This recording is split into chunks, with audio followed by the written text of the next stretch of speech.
ભારતીય લોકશાહીમાં એવી કઈ વસ્તુ છે જે સરકારને નહીં પણ એક સામાન્ય નાગરિકને સર્વોપરી બનાવે છે? એ છે આપણા મૂળભૂત અધિકારો. તો ચાલો આજે ભારતીય બંધારણના આ પાયા અને એને સાચવનાર મજબૂત કિલ્લાની અંદર જઈને જોઈએ કે આખી વાત છે શું. આ શબ્દો કોઈ સામાન્ય વ્યક્તિના નથી. આ શબ્દો છે બંધારણના ઘડવૈયા ડૉક્ટર બાબા સાહેબ આંબેડકરના. અને એમણે આ વાત કોઈ હળવાશમાં નહોતી કહી, કારણ કે આ અધિકારો વગર બંધારણ કેવળ કાયદાઓનો એક સંગ્રહ બનીને રહી જાય, પણ આ અધિકારો સાથે એ જીવંત બને છે. પણ ચાલો આ બધા ભારેખમ શબ્દોની વાત બાજુ પર મૂકીએ. એક સામાન્ય નાગરિકના જીવનમાં આનો શું મતલબ થાય? શું આ અધિકારો માત્ર કાગળ પર લખેલા શબ્દો છે કે પછી એમાં કોઈ વાસ્તવિક તાકાત છે? બસ આ સવાલનો જવાબ જ બધું સ્પષ્ટ કરી દેશે. તો ચાલો આપણે આ વાતની શરૂઆત ત્યાંથી કરીએ કે આ અધિકારોને આટલું બધું મહત્વ કેમ આપવામાં આવ્યું છે. તો આ અધિકારોને ભારતનો મેગ્ના કાર્ટા શા માટે કહેવામાં આવે છે? જુઓ, વાત એમ છે કે સદીઓ પહેલાં ઇંગ્લેન્ડમાં મેગ્ના કાર્ટાએ રાજાની મનમાની પર બ્રેક લગાવી હતી, ખરું ને? બસ એ જ રીતે આપણા બંધારણનો ભાગ 3 સરકારની સત્તા પર એક લક્ષ્મણ રેખા દોરે છે. એ સ્પષ્ટપણે કહે છે કે ભાઈ, અહીં સરકારની હદ પૂરી થાય છે અને અહીંથી નાગરિકની આઝાદી શરૂ થાય છે. અને આજ તો છે આપણી લોકશાહીનો અસલી પાયો. તો સવાલ એ છે કે આ પાયા પર આપણી લોકશાહીની આખી ઇમારત કયા સ્તંભો પર ઊભી છે? ચાલો જોઈએ. તો આ પાયા પર લોકશાહીની આખી ઇમારત 6 મજબૂત સ્તંભો પર ટકેલી છે. પણ અહીં એક રસપ્રદ વાત છે. શરૂઆતમાં આ સ્તંભ 7 હતા, પણ પછી 1978માં 44માં સુધારા દ્વારા મિલકતનો અધિકાર મૂળભૂત અધિકારોમાંથી હટાવી દેવામાં આવ્યો અને એને માત્ર એક કાનૂની અધિકાર બનાવી દેવાયો. એટલે હવે આપણી પાસે રહ્યા 6 મુખ્ય અધિકારો. પહેલા 2 સ્તંભ છે, સમાનતા અને સ્વતંત્રતા. સમાનતાનો અધિકાર એટલે કાયદાની નજરમાં કોઈ રાજા નથી કે કોઈ રંક નથી, બધા જ સમાન.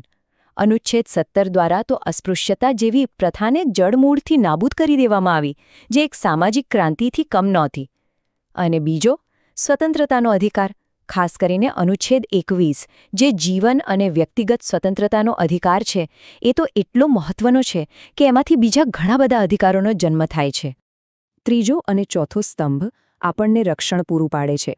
શોષણ વિરુદ્ધનો અધિકાર એ સુનિશ્ચિત કરે છે કે કોઈ પણ મનુષ્યનું શોષણ ન થાય, પછી એ માનવ તસ્કરી હોય કે બાળમજૂરી. અને ધાર્મિક સ્વતંત્રતાનો અધિકાર દરેક વ્યક્તિને પોતાના વિશ્વાસ અને શ્રદ્ધા પ્રમાણે જીવવાની પૂરેપૂરી આઝાદી આપે છે. રાજ્યનો કોઈ પોતાનો ધર્મ નથી અને રાજ્ય કોઈના ધર્મમાં દખલગીરી નહીં કરે.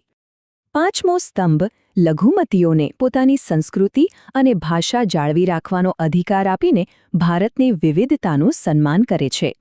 અને 6થો સ્તંભ, આ માત્ર એક અધિકાર નથી, આ તો એ માસ્ટર કી છે જે બાકીના બધા અધિકારોના તાળા ખોલે છે, બંધારણીય ઇલાજોનો અધિકાર.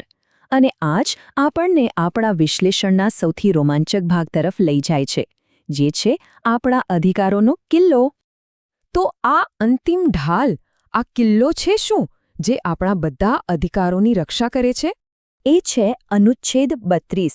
અને હવે આપણને સમજાય છે કે ડૉક્ટર આંબેડકરે આને જ કેમ બંધારણનો આત્મા અને હૃદય કહ્યો હતો. કારણ કે આ અનુચ્છેદ દરેક સામાન્ય નાગરિકને એક અસાધારણ શક્તિ આપે છે. જો કોઈ પણ મૂળભૂત અધિકાર છીનવાય તો સીધા જ દેશની સર્વોચ્ચ અદાલત એટલે કે સુપ્રીમ કોર્ટના દરવાજા ખટખટાવવાની શક્તિ. કોઈ નીચલી કોર્ટ નહીં, સીધા સુપ્રીમ કોર્ટ. પણ સુપ્રીમ કોર્ટમાં ગયા પછી શું? કોર્ટ આ અધિકારોનું રક્ષણ કરે છે કેવી રીતે? એ માટે કોર્ટ પાસે છે 5 શક્તિશાળી હથિયાર, જેને રીટ કહેવાય છે. તમે આને ન્યાયના કિલ્લાની 5 માસ્ટર કી પણ કહી શકો છો. હેબિયસ કોર્પસ, મેન્ડેમસ, પ્રોહિબિશન, સર્ટ્યોરારી અને ક્વો વોરંટો. ચાલો ફટાફટ સમજી લઈએ કે આ કઈ ચાવી કયું તાળું ખોલે છે. પહેલી અને સૌથી મહત્વની ચાવી હેબિયસ કોર્પસ, જેનો સીધો સાદો મતલબ થાય છે શરીરને હાજર કરો. જો કોઈ વ્યક્તિની ગેરકાયદેસર રીતે અટકાયત કરવામાં આવે તો કોર્ટ આ આદેશ આપીને પોલીસને કહી શકે છે કે તે વ્યક્તિને અમારી સામે લાવો અને કારણ બતાવો કે શા માટે એને કસ્ટડીમાં રાખવામાં આવ્યો છે. આ રીટ એ વાતની ગેરંટી છે કે કોઈ વ્યક્તિ એમ જ ગાયબ ન થઈ શકે. બીજી ચાવી છે મેન્ડેમસ, એટલે કે અમે આદેશ આપીએ છીએ. માની લો કે કોઈ સરકારી અધિકારી પોતાનું કામ નથી કરી રહ્યા અને એના કારણે તમારા અધિકારનું ઉલ્લંઘન થઈ રહ્યું છે, તો કોર્ટ આ રીટ દ્વારા તેમને પોતાની ફરજ બજાવવાનો આદેશ આપી શકે છે. હા, એ વાત અલગ છે કે આ આદેશ રાષ્ટ્રપતિ કે રાજ્યપાલ વિરુદ્ધ આપી શકાતો નથી. હવે આવે છે બે એવી રીટ જે થોડી ટ્રિકી લાગી શકે છે: પ્રોહિબિશન અને સેચ્યોરારી. બંને કોર્ટ સાથે જ જોડાયેલી છે, પણ એનો તફાવત સમજવો બહુ જ રસપ્રદ છે. જુઓ, પ્રોહિબિશનનો મતલબ છે અટકાવો. મતલબ કે જો કોઈ નીચલી કોર્ટ પોતાના અધિકાર ક્ષેત્રની બહાર જઈને કોઈ કેસ ચલાવી રહી હોય તો ઉપલી કોર્ટ કેસ ચાલતો હોય ને ત્યારે જ એને અટકાવી દે છે. આ થયું પ્રિવેન્શન. હવે સેચ્યોરારીનો મતલબ છે રદ કરો. એટલે કે જો નીચલી કોર્ટે કોઈ ખોટો ચુકાદો આપી દીધો હોય તો ઉપલી કોર્ટ એ ચુકાદાને જ રદ કરી નાખે છે. આ થયો ક્યોર. એટલે કે એક છે રોકથામ અને બીજું છે ઇલાજ. સિમ્પલ. અને પાંચમી અને છેલ્લી ચાવી ક્વાવોરેન્ટો, જેનું શાબ્દિક અર્થ થાય છે કયા અધિકારથી. જો કોઈ વ્યક્તિ ગેરકાયદેસર રીતે કોઈ સરકારી પદ પર બેસી જાય તો કોઈ પણ નાગરિક કોર્ટમાં જઈને આ રીટ દ્વારા પૂછાવી શકે છે કે તમે આ ખુરશી પર કયા હકથી બેઠા છો.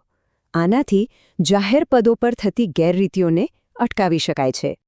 પણ અહીં એક એવો મુદ્દો છે જે જાણીને ઘણા લોકોને આશ્ચર્ય થાય છે.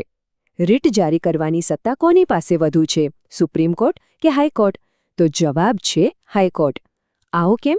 કારણ કે સુપ્રીમ કોર્ટ અનુચ્છેદ 32 હેઠળ ફક્ત મૂળભૂત અધિકારોના રક્ષણ માટે જ રીટ જારી કરી શકે છે, જ્યારે હાઈકોર્ટ અનુચ્છેદ 226 હેઠળ મૂળભૂત અધિકારો સાથે સાથે બીજા કોઈપણ કાનૂની અધિકાર માટે પણ રીટ જારી કરી શકે છે. એટલે આ મામલે હાઈકોર્ટનું અધિકાર ક્ષેત્ર વધુ વિશાળ છે. ચાલો, આટલી બધી ચર્ચા પછી હવે એક ઝડપી કસોટી થઈ જાય, જેથી મુખ્ય મુદ્દાઓ બરાબર યાદ રહી જાય. પહેલો સવાલ: એવા કયા મૂળભૂત અધિકારો છે જે રાષ્ટ્રીય કટોકટી જેવી ગંભીર પરિસ્થિતિમાં પણ સરકાર છીનવી નથી શકતી?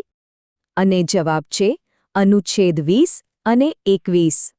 અપરાધો સામે રક્ષણ અને જીવન જીવવાનો અધિકાર. ગમે તેવી પરિસ્થિતિ હોય, જીવન જીવવાનો અધિકાર હંમેશા સર્વોપરી રહે છે. અને આ જ આપણા બંધારણની સૌથી મોટી તાકાત છે. ઓકે, બીજો સવાલ: આ મૂળભૂત અધિકારોની પ્રેરણા આપણને કયા દેશ પાસેથી મળી છે? અને સાચો જવાબ છે સંયુક્ત રાજ્ય અમેરિકા. તેમના બિલ ઓફ રાઇટ્સ પરથી આ પ્રેરણા લેવામાં આવી છે.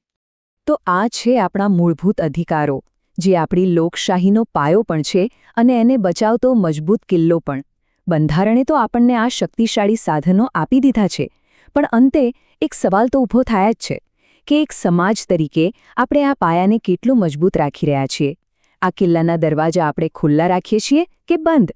આનો જવાબ આપણા સૌની જાગૃતિ પર નિર્ભર કરે છે.